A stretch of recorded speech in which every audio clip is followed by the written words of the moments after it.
আসসালামু আলাইকুম। প্লেলিস্টটা শেষ করতে আসলে অনেক দেরি হয়ে গেল। মূল কারণ আমার অলসতা। তো ড্রিলিংয়ের ব্যাপারে বলি। আমি যখন প্লেলিস্টটা রেকর্ড করি তখন আমি নিজেও আসলে খুব ভালো ড্রিল করতে পারতাম না। 775 মোটর যেটা আসলে অনেক বড় সাইজে সেটা দিয়ে ড্রিল করতাম এবং ওটা চালানোর জন্য কিন্তু বড় ধরনের একটা পাওয়ার সাপ্লাই দরকার হয়। আর ওটা আমি আসলে ভার্টিক্যালি ধরতে পারতাম না, যে কারণে আমার বিটগুলো বারবার ভেঙে যেত এবং ড্রিল করতে খুবই অসুবিধা হতো। তো এরপর আমি আহ, এই মিনি হ্যান্ড ড্রিলটা কিনি, যেটা আসলে যে সুন্দর লাল বক্সে আসে এবং অনলাইন অফলাইন বিভিন্ন শপে আপনি এটা অ্যাভেলেবল পাবেন।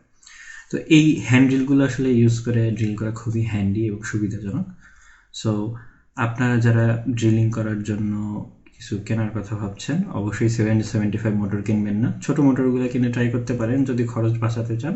তবে আমার মতে যদি একটু বেশি টাকা খরচ করে এই মিনি হ্যান্ডেলগুলো নেন, এটা আসলে অর্থিট এটা।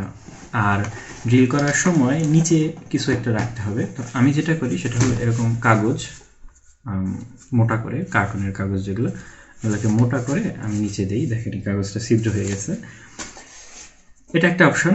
আর আপনার কাছে যদি এরকম মোটা কাগজ না থাকে তাহলে কোনো একটা বক্সের উপর, এরকম কাগজের বক্সের উপর রাখতে পারেন, অথবা আরেকটু উঁচু বক্স।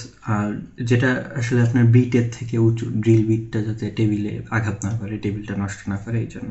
তবে চেষ্টা করবেন সবসময় একটা কমফোর্টেবল প্লেসে ড্রিল করার। এবং একটা পিসিবি অনেক কষ্ট করে বানানোর পর ড্রিল করতে যেয়ে সেটা যদি নষ্ট হয়ে যায় তাহলে আসলে খুব কষ্ট লাগে। সো ড্রিল করার কাজটা একটু কমফোর্টেবলি, একটু মনোযোগ দিয়ে করার চেষ্টা করবেন। ধন্যবাদ সবাইকে। এই পর্যন্ত কেউ যদি আমাদের সাথে প্লে লিস্টে কন্টিনিউ করে থাকেন ইলেকট্রোসন চ্যানেলের সাথে থাকার জন্য আপনাদের সবাইকে অনেক অনেক ধন্যবাদ।